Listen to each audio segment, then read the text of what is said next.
A very warm welcome to the YouTube subscribers of the Department of Public Health Dentistry, Chettinad Dental College and Research Institute. Here I am Dr. H. Cyril Benedict to walk you through the basics of epidemiology, the most important basic chapter in epidemiological study designs. So to begin with, what is an epidemiology? It is the study of the distribution and determinants of any health related events. Okay, it is any kind of health related events. It could be a disease, it could be an epidemic, or it could be a vaccination trial or whatsoever. Distribution and determinants of health related states and events in defined populations and the application of this knowledge to the control of health problems in the population. So, you read about the distribution and determinants of health related events in a target population, and you apply this principles to the control of disease in the same problems. In the same population. So basically, there are only two types of epidemiological study designs, guys. That is, you just either plainly observe and describe what is happening related to a particular disease. That is called as observational epidemiology, and you do something about it. You intervene something about it, and you try to control it, or you try to curb it, or you try to modify the course of the natural occurrence of the disease or any other event. That is called as experimental epidemiology. To sum up, in an observational design, you do not do anything. You just sit and observe. You try to make inferences from what is happening in a disease or a health related event. Whereas in experimental design, you do something to control or curb the disease, to modify the course of the disease. Coming to observational design, it is the most basic step in epidemiology, and it is actually the first step in epidemiology because imagine when a new disease, a new epidemic happens, we do not know anything about the disease. We just observe what is happening, whom it is affecting, why it is affecting, what it is affecting, where it is affecting, and what are all the risk factors kind of things, right? Imagine COVID back in 2020, the early months of 2020. So when you just observe what is happening regarding a disease, it is called as an observational epidemiology. This observational epidemiology is basically classified into two types, that is descriptive and analytical. In descriptive epidemiology, you ask these basic questions like, what is the disease? Why is the disease happening? On whom is the disease happening? When is the disease happening? How it is occurring? Okay, and where it is occurring. So imagine there is a new disease, and when you're trying to ask these basic questions, you actually answer something called as a descriptive epidemiology. You do something called as descriptive epidemiology when you try to ask these questions to a new epidemic or to a new disease, and you try to find out answers for this. So this descriptive epidemiology is usually the first step. Okay, I told you that observational epidemiology is the first step, and since there are two steps, two basic types in observational epidemiology, this comes as the number one type, this descriptive epidemiology. What? Asking such questions like what, why, whom, when, how, and where. When you are basically asking these questions, you do inherently something called as a descriptive epidemiology. And this descriptive epidemiology is the first step in in an epidemiological design or in any management of a health related mega event like a COVID. And Next comes analytical epidemiology. In analytical epidemiology, we try to draw some meaningful conclusions, or some meaningful inferences about the disease. We try to infer something about something more than what we just did in a descriptive epidemiology. For example, we try to infer about the gender specificity of the disease, the specificity of mortality, the age specificity of the occurrence of the disease or the mortality or the morbidity, the location specificity, the whether it is attributed to any other socio-demographic factors. We try to draw some meaningful conclusions.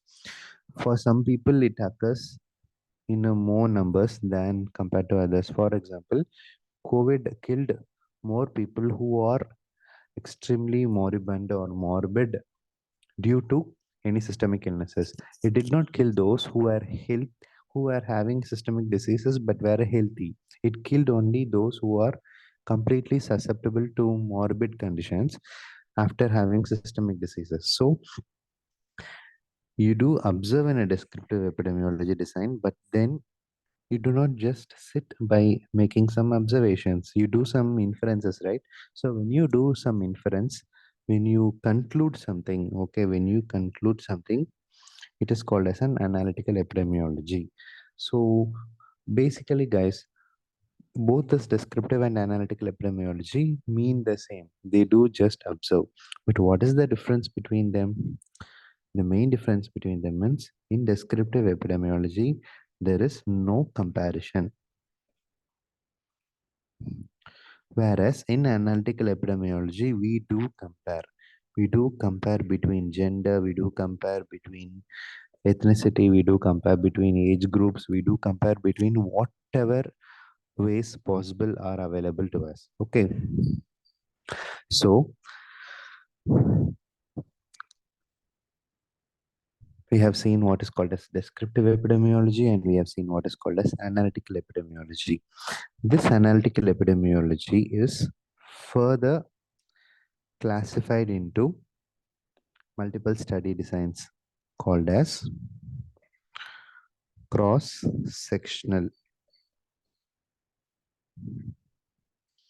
The next is a case control. The third being cohort. Actually, there is something called as a fourth, okay.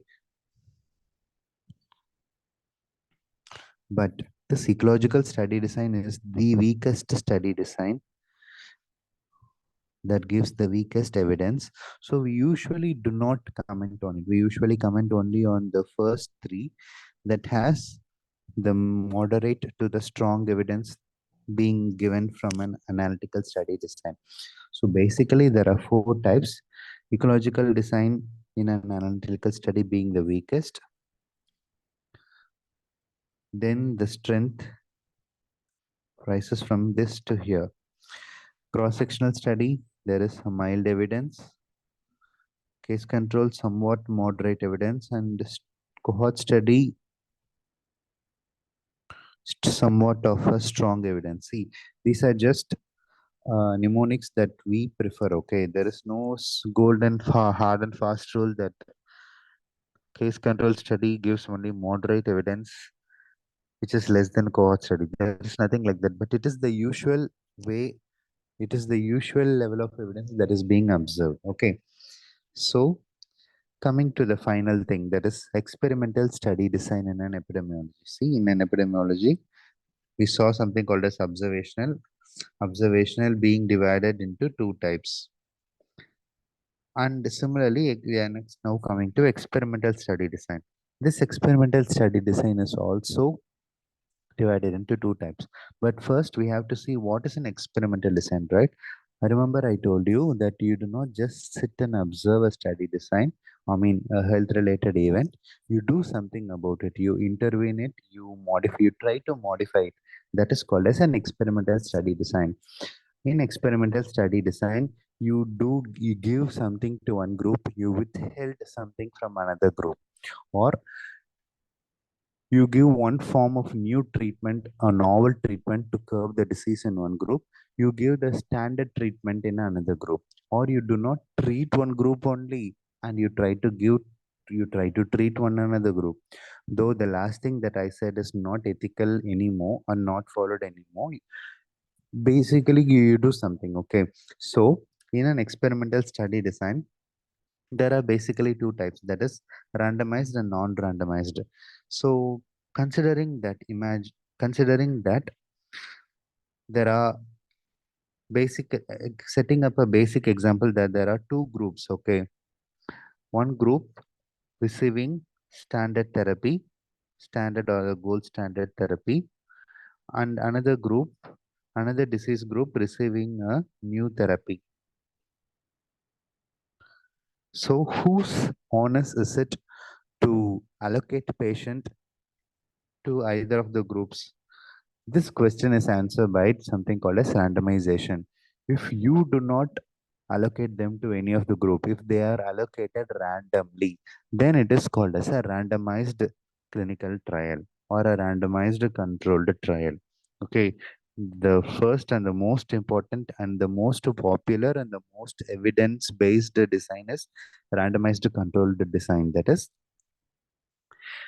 it is the pattern to allocate the patients to either of the disease groups happens randomly and you do not influence it. This is called as a randomized controlled or a randomized clinical trial.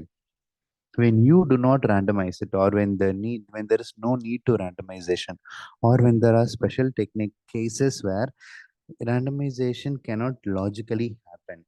Okay, you allocate patients naturally to one of the groups.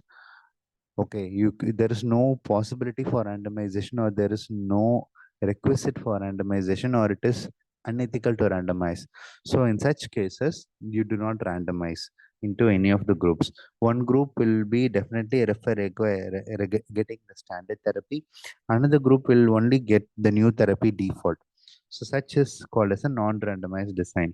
Non-randomized design is also called as a quasi-experimental design. Okay, but I need to say that when and when ever possible, we must do only or follow only a randomized controlled trial or randomized design, because randomization is also called as heart of a clinical trial, guys.